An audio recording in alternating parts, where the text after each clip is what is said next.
So good evening, everyone, and welcome to Canberra's Zero Waste Festival 2020. We are on this evening's second panel discussion. It's Zero Waste Innovation. Thank you so much for joining us. We're so proud to have a fabulous team of panellists. Before we get into that, I wish to begin by acknowledging the Ngunnawal people, traditional owners of the land from which we're coming to you today. I acknowledge and pay my respects to elders past, present and emerging. And I acknowledge the contribution that Indigenous cultures make to this beautiful city and this beautiful region around Canberra. So look, thank you so much for making time to be in the space of innovation for zero waste. It's so exciting to be here, thinking about the future, imagining the possibilities and seeing that there are people living those possibilities right here and now. Our panellists, Carolyn Odgers from Give It, has an incredible story to tell. Her fondest memory of growing up was picking through the tip with her granddad and finding all sorts of treasures. Since then, her love for reuse landed her at Give It, a national non-profit which matches donations through a virtual warehouse. Carolyn has led Give It's operations in the capital region since 2017 and matched more than 200,000 quality, pre-loved donations to people in need. Whether it's work boots for a dad returning to work, or a tent for a family who are homeless, or a toy for a child who lost his Christmas presents in the bushfires, every donation through Give It's online platform is life-changing. Carolyn has worked in stakeholder engagement and corporate partnership roles across a number of nonprofits and has had a stint at the Edinburgh working for the international festivals. Carolyn is a mother of two beautiful toddlers who are apparently going to bed as we speak. Let's hope they are. Through her work at Give It, she hopes the world and her children grow up to be a little bit brighter. So welcome, Carolyn, and thank you for making time to be involved. Our second panellist is Mike Lloyd. Now, the wonderful Mike from Capital Brewing will do a much longer intro for himself. But Mike, I'll let you do a quick intro, Mike. Yeah, no drums. No, I think I was a bit lazy in not getting across some of those finer points. My apologies. But my journey actually began in wine. I was a winemaker for about 6 years. And so, you work quite closely with the environment and, you sort of see and grow and nurture fruit. And so that's sort of where my journey began. And from there, it was a bit of a long story, but transitioned into beer locally. And now I've wound up heading up production and operations here at Capital Brewing. And yeah, I'm really fortunate to work with a company that is quite like-minded in terms of, I guess, leaving the world as we found it. I mean, I think we've got a bit of a motto here: there's no beer on a dead planet. So that's sort of, I guess, our guiding principle for a lot of things we do. Yeah, that's great. Thank you, Mike. Thanks for a little ad-libbing there. That's awesome. Alejandra, I'd just like to introduce you now. So Alejandra from Planet Arc, after supervising the sustainability education program in her corporate job in Mexico, Alejandra moved to Australia, where she's been working on coordinating programs that improve customer understanding of the environmental credentials of packaging and how to dispose of it based on infrastructure available. So thank you, Alejandra. I feel like you bring a really sort of international as well as that national perspective this evening. So thank you for that. And our final panelist is Tim Miller from Lids for Kids. He founded a grassroots 100% volunteer project in May 2019. He's a Canberra-based full-time house dad with 3 boys under 10, busy. He had to leave his full-time job in 2011 due to several chronic and incurable medical conditions. So he established Outback charity Holden Rally team to keep mentally active while fundraising for charities that help sick, disabled and disadvantaged kids. His rally team fundraises by collecting 10-cent refundable bottles and cans from his local container deposit scheme. Lids for Kids was born once Tim discovered that the plastic lids could not be recycled at his local recycling centre, and he wanted to prevent them from going to landfill. It's for this passion that Tim was awarded the 2020 ACT Volunteer of the Year. So Tim, we are so proud to have you with us this evening. Thanks very much, guys. Yeah. So before we get into it, just a few housekeeping bits and pieces. So for people who are joining us this evening, if you could keep yourself on mute, and we'll use the Q&A function. If someone asks a question that you like, you can like that question, and if the more likes a question has, the more likely it will get to the top of the pile, and we will answer that question sort of with more priority. So please look at the questions other people have asked and feel free to like them. That would be awesome. We will try and keep things vaguely to time. I'll invite each of the panelists to tell a little bit more about their story. So not just who they are, but their waste story that they have to share with you tonight, their inspiring, zero waste innovation story. And each of them will have a turn to speak, and then I will go to a Q&A then, and we'll wrap up at almost exactly 6:45 p.m. So I think that's about all in terms of things I need to mention to you. Let me just double check my notes. I do need to let you know we are recording this, and it is broadcasting live to Facebook. So just by way of being honest with everyone about what's happening, and we will also capture the recording and pop it onto our website or our Facebook page after the event. All right, so I might take you in that same order that we introduced you. And Caroline, would you like to tell a little more of the zero waste innovation story from GiveIt's perspective? Of course, Mia. Thank you so much for having me, everyone, tonight. So I'm the regional manager for GiveIt. We're a national online charity that matches generosity with genuine need. So across Australia, we partner with more than 3,600 other charities, community groups who request specific items on our website, and then it's broadcast to our beautiful donor community, and they can pledge specifically to these requests. So we've been in Canberra since 2017, lucky enough to be supported by ACT No Waste, the waste department of the ACT government. And top of mind for us always is encouraging the community to give their quality pre-loved items a second life. GiveIt's a pretty sustainable way of giving. We're a pretty lean team here because we've got this fabulous website that does all the grunt for us. So these charities and groups that we're working with, it can be the big guys like Vinnie's, Red Cross, Salvos, right through to smaller homelessness, domestic violence services. These guys request anything from a mobile phone for a guy who needs to keep in touch with his family, and one link to get accommodation, who might be sleeping rough, right through to recently we had a trampoline for a family in Mogo who had lost their property. Wellbeing isn't doing that great down in bushfire affected areas, which is quite sad now that we're approaching 1 year from the fires. And a beautiful donor from Canberra donated that trampoline. So we do big, small donations, everything in between. We've just got into the business of doing services as well, so managing donations of services. As Mia mentioned, so we're currently working with 350 charities in Canberra. And I guess, look, how we work, these charities, once they're registered with us, it's a free platform. They log on, browse the virtual warehouse. So you as a donor can donate any item into that virtual warehouse. GiveIt doesn't store anything. We don't sort through anything. It's all done through this website. If they're up to something in particular, like a washing machine, and it's not in our virtual warehouse, then they can make the request, which goes onto the public-facing side of our website. They tell the story of the mother who has escaped domestic violence and is currently washing clothes by hand for her 6 children. And then again, you as the donor can say, hey, I've got that washing machine in my back shed I'm not using, I can donate it. Once a match is made, there's an automated email that goes out with the donor's contact details and the charity's contact details, and they work out the best way for delivery or collection or post. So it's a great little system.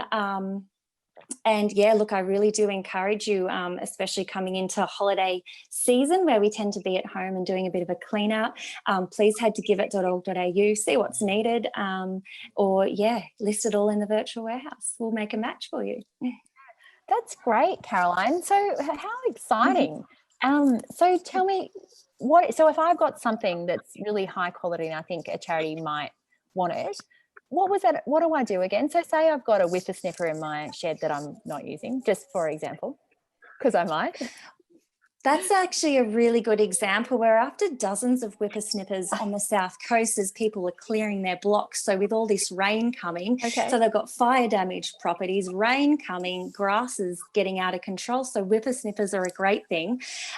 Really simple. You head to our website, you have a look at the list, you'll see a whippersnipper on there. It's kind of similar to Gumtree. You take a photo of your whippersnipper, pop in your contact details. Takes less than a minute. At that point, hit submit, and then an email is exchanged between you and your and the charity who have requested that whippersnipper. And then you can say, hey, look, I'm heading down to Bateman's Bay over the weekend. I'll drop off the whippersnipper to your office. Now, a good thing with Give It is that the donor and the recipient never meet. So it's a very private and dignified way of getting items to people who need them. And a lot of people we're seeing at the moment, as a result of COVID, widespread job losses, people doing it tough, mixed in with bushfires, flooding, all of that happening this year, is that people who usually wouldn't have received items from Give It, they're coming to charities and groups needing items, whether it be, a pair of school shoes, even fuel vouchers, bikes. The need is quite high. So, we're now more than ever, we're after donors. Thank you. That's great, Caroline. Good tip. And it sounds like that I've got some homework to do later this evening. All right. Mike, we'd love to hear your story and the story of Capital Brewing. No worries. So Capital Brewing, I guess in terms of breweries, is quite young. Us sort of three and a half year birthday just sort of came and went. Wow.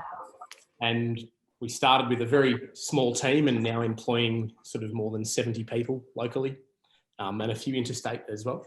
And when we first started, we did a few 100,000 litres of beer in our first year, and now we're well over the 1.5 million litres a year mark. So it's quite extraordinary the rate that it's grown at. But what's, I guess, grown with that too is the potential for our waste footprint and our environmental impact. And I guess in some ways, to be on this panel, I'm quite lucky because brewing is a hugely resource-intensive sort of manufacturing arm. And so we've got quite a big base in which to, I guess, reduce that footprint, and there's a lot of scope for innovation and, reduction on some of those services. So I guess probably one of the biggest things we use is water. For about every litre of beer we produce, we're using somewhere in the order of 3 litres of water. So you do the math when we're doing 1.5 million litres of beer, and we've got a site capacity here of around 4 or 5 million litres a year. So potentially when we're at full capacity in this site here in Fyshwick, that's 15 million litres of water we're sucking out of the Canberra ecosystem. So it's quite a lot. So we're working in partnership with the landholders here. There's potential for some future development in apartments and that sort of stuff. So we've started investing in a bit of research into a wastewater system, so that we'll be able to turn and treat all of our wastewater, which is millions of litres a year at the moment, into essentially grey water that you can flush toilets with, water gardens with, and that sort of stuff. And so that requires a fair bit of investment, but we're quite fortunate. There's quite a lot of government grants going around at the moment, so we've sort of got a bit of an eye out on some of those. But we're really conscious of trying to reduce our water system here. A big part of I guess our waste when I first came on board was essentially packaging, whether it was incoming or outgoing goods. So we've recently installed a 65-tonne grain silo out the back of the brewery, which we then have grain trucked in, about 20 or 30 tonnes at a time. And what that's done is we were previously purchasing grain in 25-kilo grain bags, essentially a really sort of thick, heavy-duty plastic bag, of which we were using upwards of 200 a week. And that was essentially just going to landfill. And it was actually quite abhorrent looking at the amount of plastic waste that was coming out of the brewery. So that silo was as well as, I guess, reducing the cost of grain, it had a pretty massive impact straight away on the number of sort of plastic bags we were tossing out.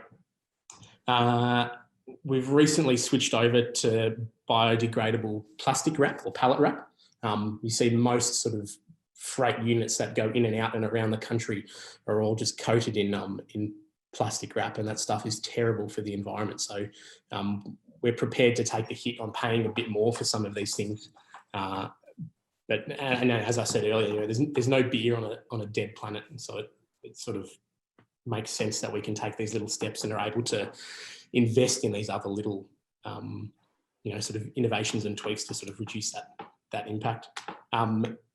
We've gone away from using cardboard 6-packs on our beer and using something called a PackTech, which is a 100% recycled HDPE plastic clip, essentially, that sits over the top of our 4-packs. They're made from 100% recycled material, and they themselves are 100% recyclable. And what we actually found in the life cycle of, essentially a beer 6-pack is that the cardboard used in them is generally not 100% recycled material. Some of it's new because you need a special coating on them that stops them disintegrating when they're in a fridge or a freezer or whatnot. So we decided to go with these PackTechs, 100% recycled, 100% recyclable material. So it's something else we sort of partnered in. But I think probably the biggest step we've taken is we've got a lot of organic matter that comes out of the brewing process. And we've partnered up with a local company called Lantasia, which are halfway between Braidwood and Bungendore, just outside Canberra.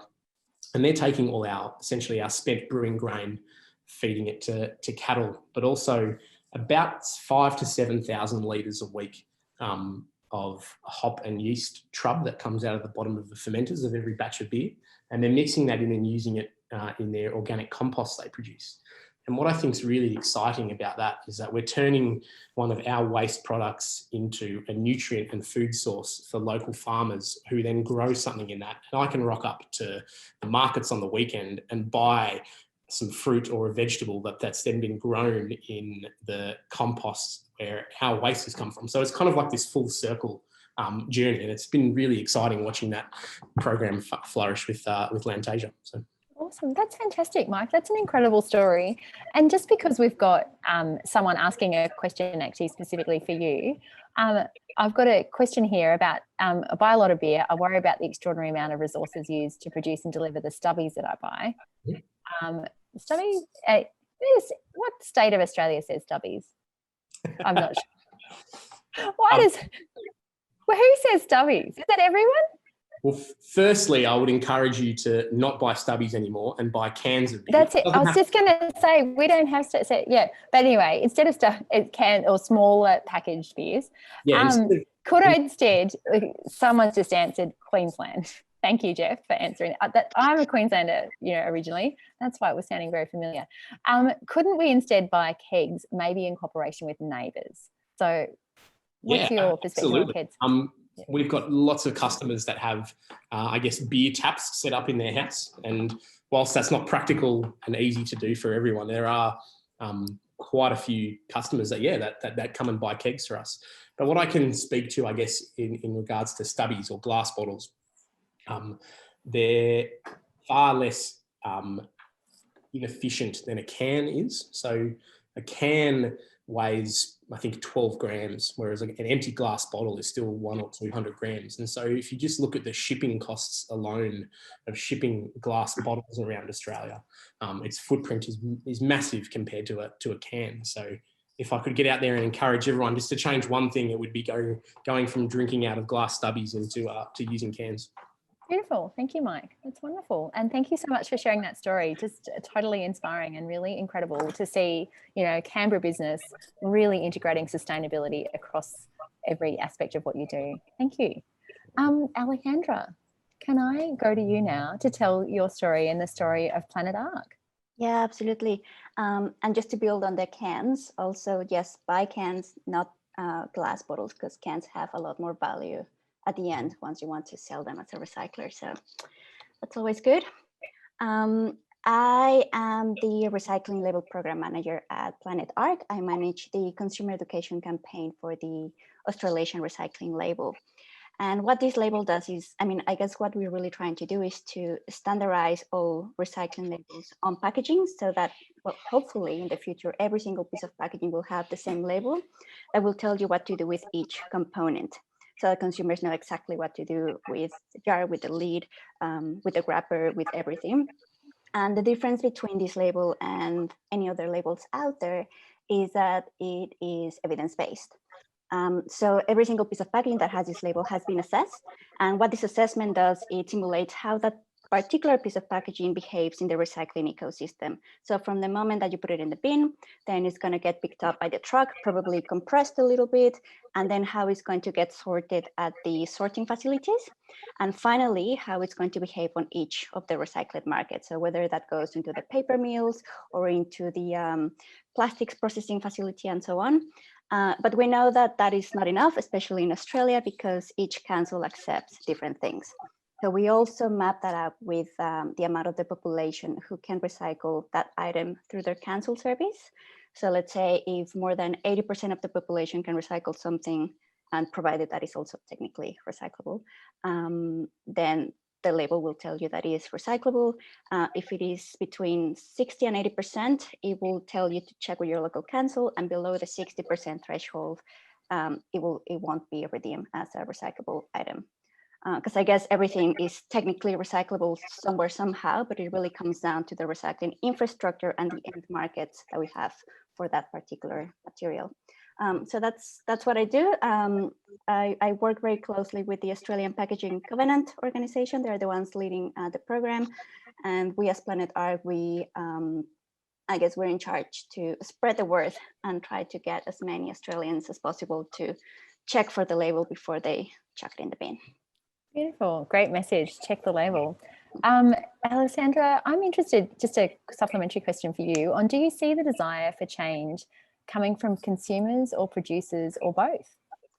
It's a little bit of both. Obviously now consumers, they're a lot more aware of what can and cannot be recycled. It's not as easy to, I mean, I don't want to use the word fool them, but like you have to fool them with like greenwashing activities and materials. So that obviously that's been a driver, and obviously now they're really trying, I mean, the whole climate change situation that we're currently living is impacting on the decisions that we make every day, and that's driving the demand for certain products. And obviously the companies, they have to respond towards that demand.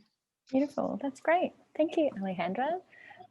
Tim, could you tell the story of Lids for Kids? Yeah, thanks very much, Mia, and thanks very much for inviting me to be part of the panel. As you described in the intro, I was doing a lot of charity fundraising, just felt to utilise the time that I had whilst I was being a full-time house dad. And we do have an outback charity team, and one of the ways that we were fundraising is just through the 10-cent bottles and can return scheme.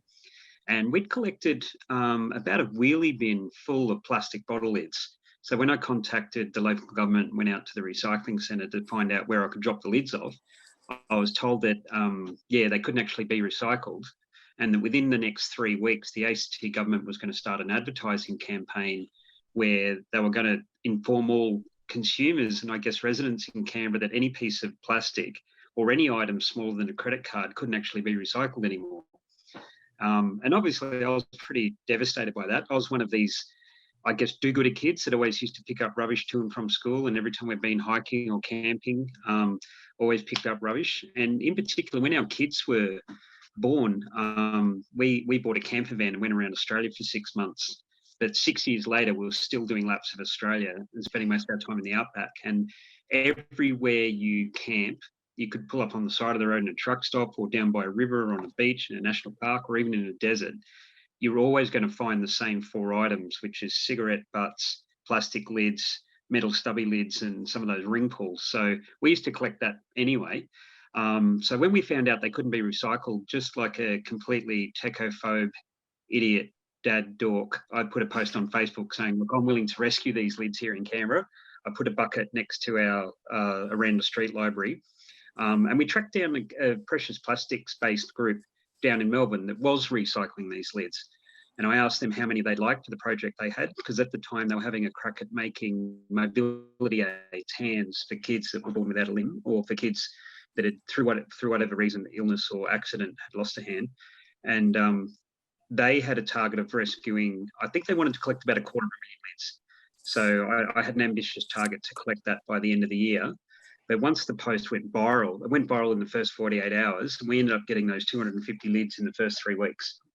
And then after 3 months, that charity had about 5 million. So they said, please God, stop.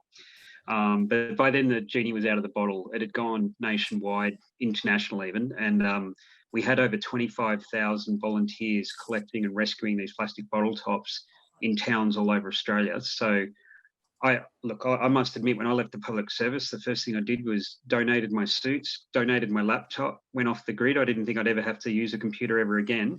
So since then, I've still been running this charity completely from my smartphone. But thankfully, we've got enough volunteers out there that we've been able to set up 20 replica groups all around the country doing exactly what we're doing, which is talking to retirement villages, hospitals, cafes, restaurants, pubs and clubs, the groups that mostly are responsible from a hospitality sense in using these lids, but getting the word out to the general consumers as well to just rescue the lids. I mean, we all honestly thought, and I think this is the case for a lot of plastic, as Alejandra would probably back us up from Planet Ark, that a lot of us, just regular mums and dads and grandparents, assume that once you put it in that yellow lid bin, it just automatically goes to where it needs to go. And sadly, that's not the case. So anyway, skipping forward 18 months later, we just hit 18 months this month. We've now got 15 million lids, and it's about the equivalent of just over 30 tonnes rescued. And rather than, and because we're very, very conscious of our carbon footprint, the thing that we're quite anxious to do was not have our volunteers transport all the lids to Canberra, not only because I need to stay married, I don't want all the lids coming through my house in Aranda, but we still here in Canberra get 50,000 lids a week at my house. But nationwide, we have now 16 different groups that we partner with that take the plastic and turn it into products that suit their local area. So that reduces the need to travel and transport the lids. And also when we do travel and transport them, we always make sure it's part of a combined trip. So with lids just being like a 1% issue, you know, we're quite conscious of all the other products out there that need to be rescued as well. So I guess where we sit right now is we've partnered with many universities, many precious plastics workshops. Hopefully, if you guys, I assume everyone's heard of precious plastics. They're fantastic. Could you tell us a little bit more about precious plastic? Yeah, sure. Precious Plastics is this absolutely brilliant community initiative that started from this guy called Dave in the Netherlands, where he saw this plastic waste being a huge worldwide problem, and he wanted to make the recycling and repurposing of this plastic that couldn't be recycled to the normal means at centres to be accessible by regular families. So he came up with a way to design basically a mini recycling system that you can get for your home or for your school or your scout group or your business, where for well under $10,000 you can have your own granulator, an extruder, an injection mold machine, all of those things that I'd never heard of 12 months ago. But it basically means on your own desktop at home, you can be reproducing bottle lids and other small plastics like credit cards and bread tags into a whole other assortments of items. But the best part about it is it's all completely non-proprietary. There's no IP and trademarks involved. If anyone comes up with a really cool design or a plan to make something, whether it's a tabletop or a bench or a water purifier, I've been speaking to a kid in France who's just designed the layout to make a skateboard out of bottle tops. And they all put that information up on the Precious Plastic community completely for free, open source for everyone to use. And it's just fantastic. So what we've been doing with Lids for Kids is the first step was to rescue the plastic, raise awareness on which plastics could and couldn't be recycled. And now we're going into stage 2, which is to try and encourage as many local communities as possible to set up their own equivalent of a precious plastic workshop in their own town, so that when they collect the lids, they can make something directly there. Thanks, Tim. And look, I've just got a question from the audience. What happens with the lids now? And I'm going to make it specific to Canberra. Okay, yeah, well, as I mentioned, all around the country, we're pairing up with different groups. So a lot of them do go to universities and precious plastics workshops. Also, Ocean Crusaders, which rescue plastic from the oceanways. We're partnered with them in Queensland, but specifically in Canberra, I'm really excited to let everyone know that we're partnered directly with the ANU. So their plastic makerspace there has got some equipment, but also their engineering department, when they heard what we were doing, went out and bought the equipment, all the equipment that they needed to actually make stuff there as part of their engineering. And they've actually put it into their curriculum. So now at the start of every semester, I'll rock up there with 2 million beautifully washed and sorted and granulated coloured lids, all sorted by polymer, which is by the 2s and 4s and 5s, and then basically give the challenge to the 3rd and 4th year engineering students to say, you come up with your own prototypes, you design your own, not to invent something new, but it's certainly to come up with something that replaces an existing product that's made out of virgin plastic. Because if we can encourage kids and schools and universities to make everything out of recycled plastic, then I think we'll all be happy with that achievement. Yeah. Fantastic, Tim. And you just answered, without me even having to ask, 2 questions that came in advance of our panel, which was about working with the ANU Makerspace and prototyping of new products. It sounds like that is both happening. Brilliant. Well, I've got a couple of questions come in from our audience. And the first one is about, for Alejandra, any tips on how to spot green washed products? What should I look for to ensure something is in fact green? Tough question. I can only talk for the packaging of the product, because there's so many things that you can look for, like palm oil and things like that. But in terms of packaging, I guess check for the claim. So let's say if it says, I'm compostable plastic, so that automatically means it's good, right? But think about, what are you going to be doing with that piece of packaging once you finish with the product? So let's say that you bought a detergent bottle in a compostable plastic bottle, sorry. You cannot really compost that later on, because it doesn't share the same waste stream as food waste, which is how you would process that particular item. So think about, how are you going to be disposing of that, and if there's the infrastructure and services available to you to be able to process that type of waste. So, I mean, I'm not saying that plastic is better, absolutely not. But we do have I guess, the collections and systems in place to recycle regular plastic versus compostable plastic, let's say. Compostable plastic would be wonderful for takeaway food containers and things like that, where it actually shares the same type of waste stream. Beautiful. Thank you, Alejandra. A question now for Mike about beer kegs. Can they be recycled? Yes and no. I mean, they are made from metal, so theoretically they're recyclable, but I guess they're built and purchased with the intention of, I guess, quite a long return. So if I've got a beer keg that hasn't been in circulation for 10 or 20 years, it's definitely not paid itself back from a financial point of view, but also from a resource point of view. But they are made quite sort of strong and sturdy. And I guess the recycled value of stainless steel in a keg is not very much. So did that answer the question? Yeah. I wonder if we might look at the ACT Recyclopedia and see if beer kegs are on there. If not, it's something we can ask to our Are You Recycling Right masterclass tomorrow. Robbie Ladd from the ACT No Waste team is going to be here, and that's her specialty, is looking into those weird and wonderful world of products. So thank you, Mike. I think that's a great answer. Tim, quick question on the makerspace. What's the most interesting product that you've heard of that the students have created?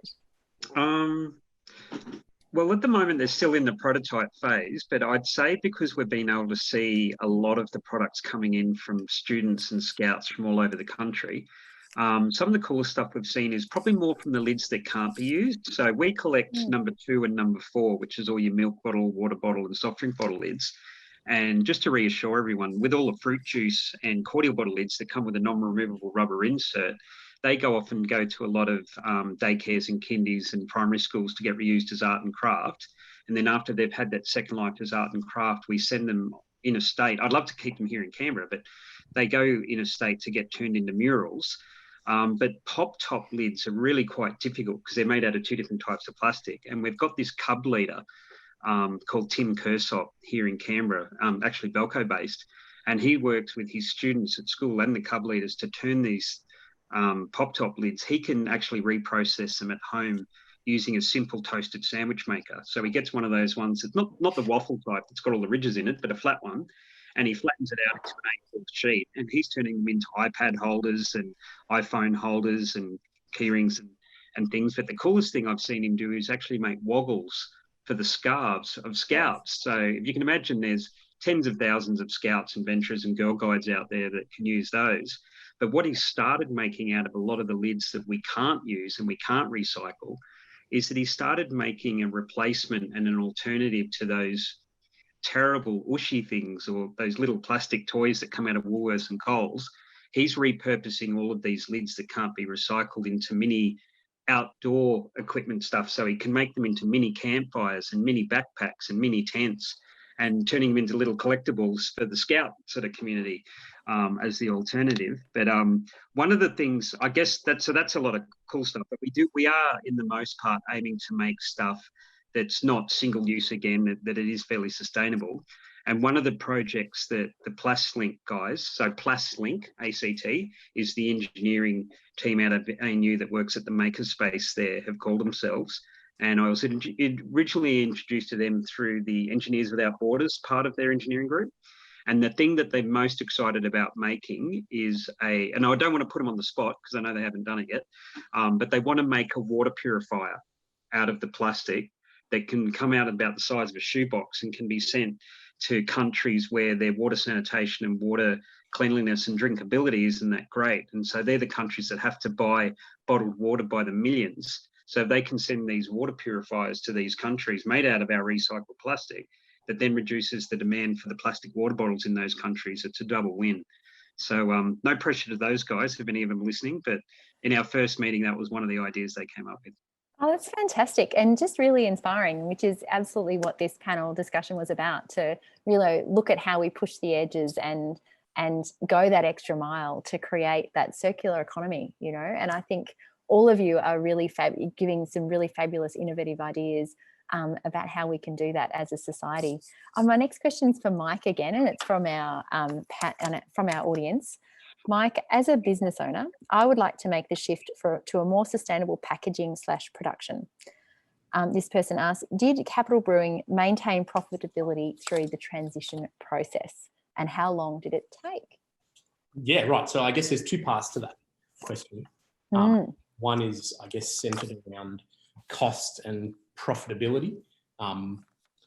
And then I guess the other half is centered around, you know, what practices we'll be able to implement and what can you do as a business. But, you know, nothing comes easily. And I think directly at this question, if you're able to look at the margins you're making in your business and you do have a bit of room in there, or wiggle room, I guess you can call it, to implement some things that might be a bit more costly at this stage, then I guess I almost feel it's our responsibility.